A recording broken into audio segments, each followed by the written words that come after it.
we haven't met for quite some time, but it's still on my mind, and I see it's still trending and stuff on Instagram, Facebook, Twitter, whatever. This issue of Raygun, it just doesn't want to go away to fail. It's troubling me till now. I feel like this woman went through her whole life being told, you're great, you're brilliant, and you're the best breakdancer in the world, kind of thing. And it was clearly far from the truth. And she had to have her Emperor's New Clothes moment at the Olympics on a global, international stage. She had to hear the truth for the first time. What do you make of all of it? Do you think that she has any remorse? I feel till now she's in this bubble where she believes that she hasn't done anything wrong. She put her best foot forward, excuse the pun. But how do you feel about the Raygun situation? I don't know, Ijaz. I don't know if it's entirely that. I feel like it's just a giant prank. I don't. It's too I thought that good to be true. That there's selection in this process, or believing that you're the chosen. Because I mean, at some point in competitive events of this nature, in the selection processes, there would be some form of cross vetting, so to speak. Like there'd be a few participants, and they'd all sort of choose between them, kind of thing.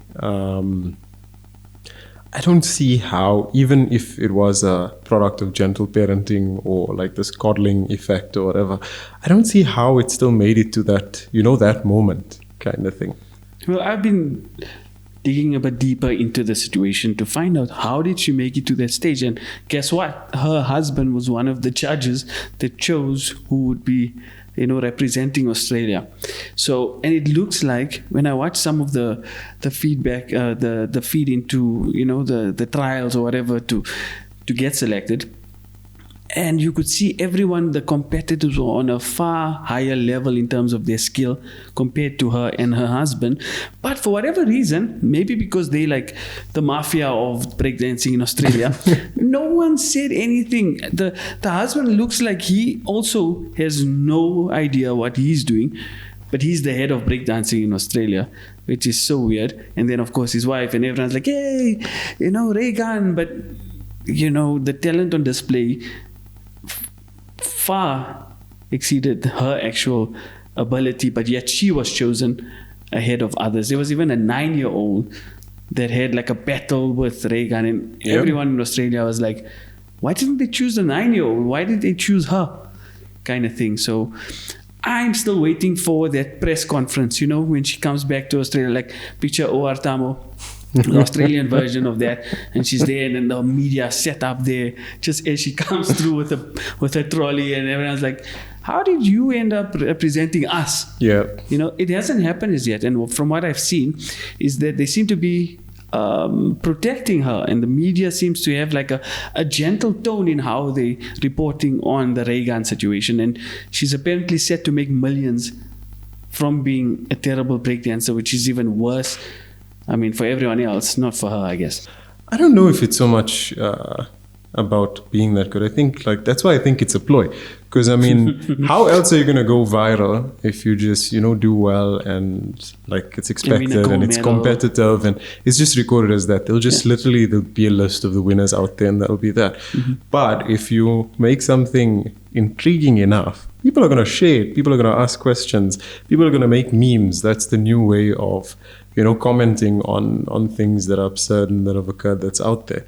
I still feel like it was part of some elaborate plan, and it worked. To be honest, this is the kind of rock that I loved under. I didn't know that breakdancing was an Olympic sport until she participated and screwed up. It isn't anymore because of her. Oh, okay. Yeah, they're not having it at the Los Angeles Olympics, which is next up. They've scrapped it now as an Olympic sport thanks to Raygun. She got 0 points, by the way. Do you know that? 0 points. It's probably a record on its own.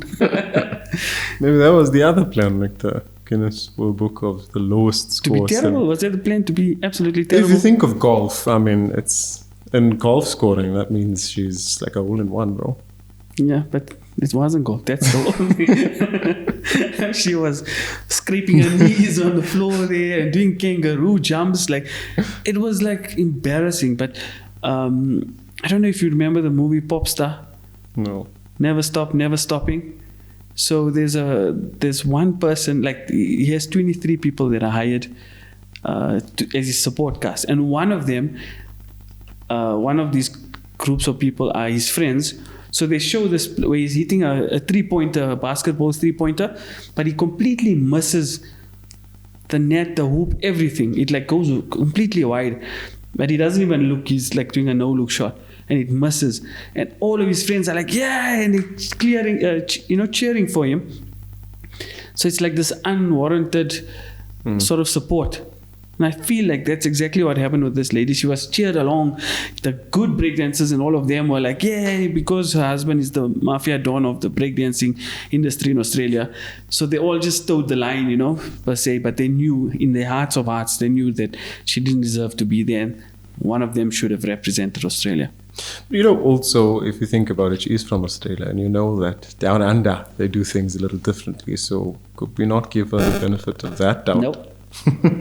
Because I've seen Australians like, she doesn't represent us, mate. So I think we can throw that one out of the door, out of the bus. But she's thrown breakdancing under the bus, per se. But yeah, interesting to see how it all pans out. And I'm waiting. If any of you guys, you can mention in the comments if you've seen any press conference with Raygun and the Australian media. Do post it in the comments below. I'd love to watch it and see how she handled herself dealing with those tough questions for the first time in her life. I think it would make for an interesting one. I think the biggest question is going to be like, what the hell is going on with the secret underground ring of organizing breakdancers that are not qualified into the breakdancing competitions? It's kind of BEE, I guess. Breakdancing empowerment.